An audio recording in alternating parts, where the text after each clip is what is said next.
എന്നും രാവിലെ നമ്മുടെ ഒരു ദിവസം ആരംഭിക്കുന്നത് ഈ ഒരു മെഴുകുതിരിയിൽ നിന്നുമാണ്. കത്തിച്ച് വെച്ച ഈ മെഴുകുതിരിക്ക് മുന്നിൽ നിന്ന് പ്രാർത്ഥിച്ച് നേരെ അടുക്കളയിലെത്തും. ചായക്കുള്ള വെള്ളം വയ്ക്കും. നമ്മുടെ വെള്ളം തിളച്ചിട്ടുണ്ട്. കുറച്ച് ദിവസങ്ങളായിട്ട് നമ്മൾ കാപ്പിയാണ് കുടിക്കുന്നത്. കാപ്പി യൂറിക് ആസിഡിനും BP ക്കും ഒക്കെ നല്ലതാണെന്ന് കേട്ടു. അതുകൊണ്ടാണ് കേട്ടോ. അപ്പോൾ ചോറിന് വേണ്ടിയിട്ട് വെള്ളം എടുക്കുവാണെന്ന് വിറകടുപ്പ് കത്തിച്ച് തന്നത് ചേട്ടനാണ്.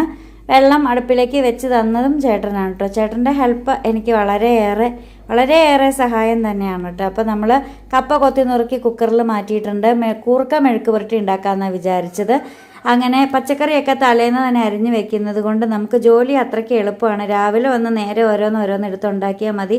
ചേട്ടനാണെങ്കിൽ ആടിനെ കറക്കുവാണ്. കറന്നുകൊണ്ട് വന്ന് അടുത്ത വീട്ടിലേക്ക് വേണ്ടിയിട്ട് പാൽ കൊടുക്കാം. കുപ്പിയിലേക്ക് മാറ്റിയിട്ടുണ്ട്. അന്നത്തേക്ക് നമ്മുടെ ചോറിന് വെച്ച വെള്ളമൊക്കെ ചൂടായിട്ടുണ്ടായിരുന്നു. വേഗം അരി കഴുകിടാൻ ചെന്ന് കഴിഞ്ഞപ്പം ഒരു വിറകിരുന്നിട്ട് പുക വലിക്കുന്നു. ചെറുപ്പത്തിലെ ഒരു ഓർമ്മയാണ് വിറകിനകത്ത് നിന്ന് ഇതുപോലെ പുക വരുന്നത്. അപ്പം ഇങ്ങനെ പൊത്തിപ്പിടിക്കുമായിരുന്നു. അപ്പോൾ കൈയൊക്കെ പതുക്കെ ചൂടായി പൊള്ളുമായിരുന്നു. അപ്പം അരി ഞാൻ ചെറുതായിട്ട് ഇങ്ങനെ ചൂടുവെള്ളത്തിൽ ഒന്ന് കഴുകി എടുത്തിട്ടാണ് ഇടാറുള്ളത്. എൻ്റെ പകുതി മുക്കാലും പണി കഴിഞ്ഞു.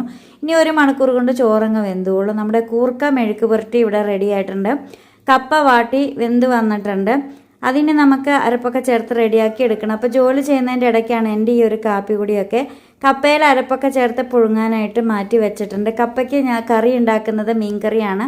അപ്പം മീൻ വാങ്ങിയിട്ട് നമ്മൾ ഫ്രിഡ്ജിനകത്ത് വെച്ചിട്ടുണ്ടായിരുന്നു. അതുകൊണ്ട് അതങ്ങ് എടുത്ത് ഉണ്ടാക്കിയാൽ മതി.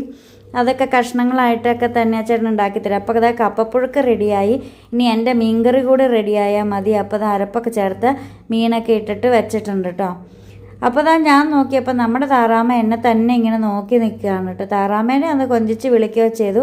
നമ്മളോട്ട് അത്ര കമ്പനിയൊന്നും അല്ലാത്തേക്ക് ചോറ് വെന്തിട്ടുണ്ട്. കുടിക്കാനുള്ള കഞ്ഞിവെള്ളമൊക്കെ മാറ്റി ചോറിന് വാർത്തിട്ടു. പിന്നെ നമ്മൾ കോഴിക്കും ആടിനൊക്കെയുള്ള വെള്ളമൊക്കെ ചേട്ടനെടുത്തിട്ടൊന്ന് ചൂടാക്കിയൊക്കെ എടുക്കാറുണ്ട്.